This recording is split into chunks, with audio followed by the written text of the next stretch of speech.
ஆண்டவராகிய இயேசு கிறிஸ்துவின் நாமத்தில் காலை வாழ்த்துக்கள். இன்றைய மன்னா, என் கட்டளைகளையும் என் கற்பனைகளையும் விட்டு போய் வேறே தேவர்களை சேவித்து அவர்களை பணிந்து கொள்வீர்களை ஆகில். 2 நாளாகம் 7:19. பாருங்க, இந்த மாதம் முழுவதும் சேவித்தலை குறித்து, சேவித்தல்னா பணிதல், பணி செய்தல், ஊழியம் செய்தல், இதெல்லாம் தான் சேவிக்கிறது வரும். ஆராதிக்கிறது கிடையாது. சேவிக்கிறது வேறு, ஆராதிக்கிறது வேறு. பணி செய்தல், ஊழியம் செய்தல், அப்படிதான்றது பணிவிடை செய்தல், இதெல்லாம் சேவித்தலை மறு அர்த்தங்கள் ஆகும். பாருங்கள், இந்த இடத்துல என்ன சொல்கிறாரு ஆண்டவர், நீங்கள் வழி விலகி உங்களுக்கு முன்வைத்த என் கட்டளைகளையும் என் கற்பனையும் விட்டு போய் வேறே தேவர்களை சேவித்து அவர்களை பணிந்து கொள்வீர்களாகில் என்ன நடக்குமா? நான் அவர்களுக்கு கொடுத்த என் தேசத்தில் இருந்து அவர்களை பிடுங்கி போடுவேன். பார்த்தீங்களா, எவ்வளோ பயங்கரமான காரியம். ஒரு வேரோட ஒரு செடியை பிடுங்கும்போது எவ்வளோ ஒரு கஷ்டமான ஒரு காரியம் மனதில் ஏற்படும். வேரோடு ஒரு மரத்தை சாய்க்கும்போது எவ்வளவு கஷ்டங்கள்.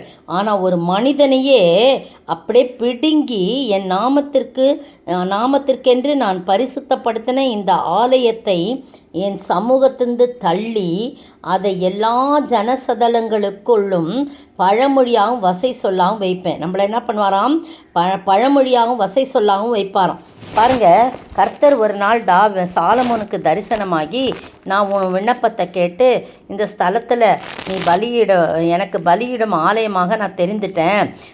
நான் என் நாமம் தரிக்கப்பட்ட, இந்த வசனம் தான் எல்லாருக்கும் தெரியும்ல, என் நாமம் தரிக்கப்பட்ட என் ஜனங்கள் தங்களை தாழ்த்தி ஜெபம் பண்ணி என் முகத்தை தேடி தங்கள் பொல்லாத வழிகளை விட்டு திரும்பினால் அப்பொழுது பரலோகத்திற்கு நான் கேட்டு அவர்கள் பாவத்தை மன்னித்து அவர்களுக்கு தேசத்துக்கு க்ஷேமத்தை கொடுப்பேன்னு சொல்கிறார். அது மட்டும் இல்லை, இந்த ஸ்தலத்தில் செய்யப்படும் விண்ணப்பங்களுக்கெல்லாம் ஜபங்களுக்கு என் கண்கள் திறந்தவைகளும் என் செவிகள் கவனிக்கிறமாய் இருக்கும் அப்படின்னு எல்லாம் சொல்லிவிட்டு, உன் தகப்பனாகிய தாவீது நடந்தது போல் நீ நடந்தினா உன்னை போல் ஒரு ராஜா இந்த இடத்துல இருக்க முடியாது. அப்படி நான் உன்னை ஆசீர்வதிப்பேன். நான் அவரோட பண்ணின உடன்படிக்கையை உன்னிலே நான் நிறைவேற்றுவேன் அப்படின்னு சொல்லி உன் ராஜ்யபாரத்தை நிலைக்க பண்ணுவேன்லாம் சொல்லிட்டு தான். ஆனால் நீங்கள் வழி விலகி என் கட்டளைகளை என் கற்பனைகளை விட்டு போய் வேறே தேவர்களை நீங்கள் சேவிச்சிங்கன்னா, அதை பணிஞ்சு கொள்வீங்கன்னா, நான் உங்களுக்கு கொடுக்குற தேசத்துலேருந்து உங்களை பிடுங்கி போடுவேன். அதே மாதிரி நான் பரிசுத்தப்படுத்தின இந்த ஆலயத்தையும் என் சமூகத்திலேருந்து தள்ளி போடுவேன். அப்போ எல்லாரும் இதை கடந்து போகிறவங்களாம் பிரமித்து, ஐயோ, கர்த்தர் இந்த தேசத்துக்கும் இந்த ஆலயத்துக்கும் ஏன் இப்படி செஞ்சார் அப்படின்னு கேட்பாங்க.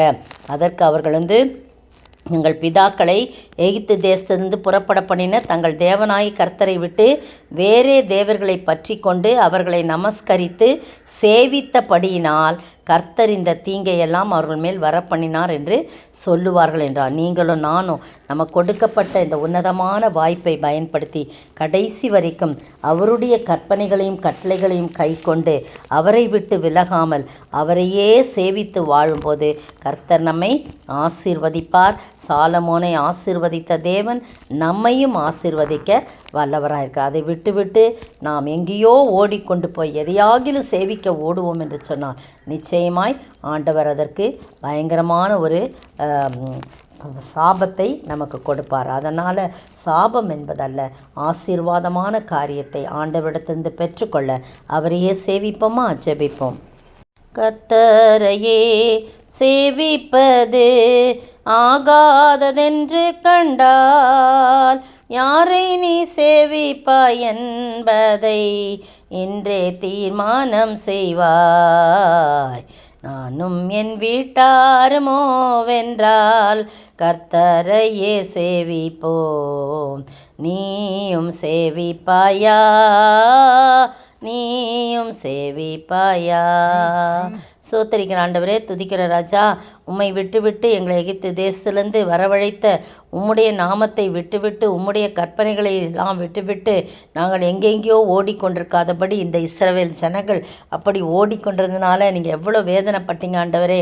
அப்பா, அந்த தேசத்துலேருந்து பிடுங்கி போடுவேன்னு சொல்கிறீங்களே ஆண்டவரே. அப்பா, நீர் பிடுங்கி போட்டால் யார் நிலை நிற்க முடியும் ஆண்டவரே. அப்பா, நாங்கள் ஒரு விசை கூட திரும்பி பார்த்து உம்முடைய சமூகத்திலே எங்களை தாழ்த்தி வெறுமையாக்கி ஒவ்வொருவரும் ஒப்பு கொடுக்க நீர் உதவி செய்வீராக.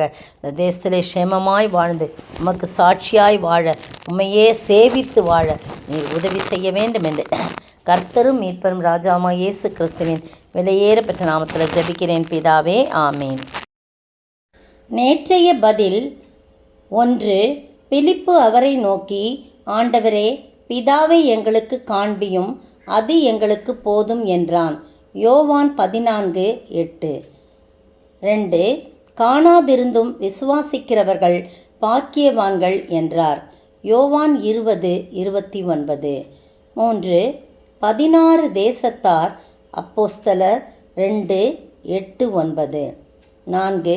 ரட்சிக்கப்படுகிறவர்களை கர்த்தர் அனுதினமும் சபையில் சேர்த்து கொண்டு வந்தார். அப்போஸ்தலர் 2:47. 5. விசுவாசமும் பரிசுத்த ஆவியும் நிறைந்தவர்களாய் காணப்பட்டார்கள். அப்போஸ்தலர் 6:5. இன்றைய கேள்வி, ஸ்தேவானுடனே தர்க்கம் பண்ணினவர்கள் யார் யார்? ஸ்தேவானுடனே தர்க்கம் பண்ணினவர்கள் யார் யார்?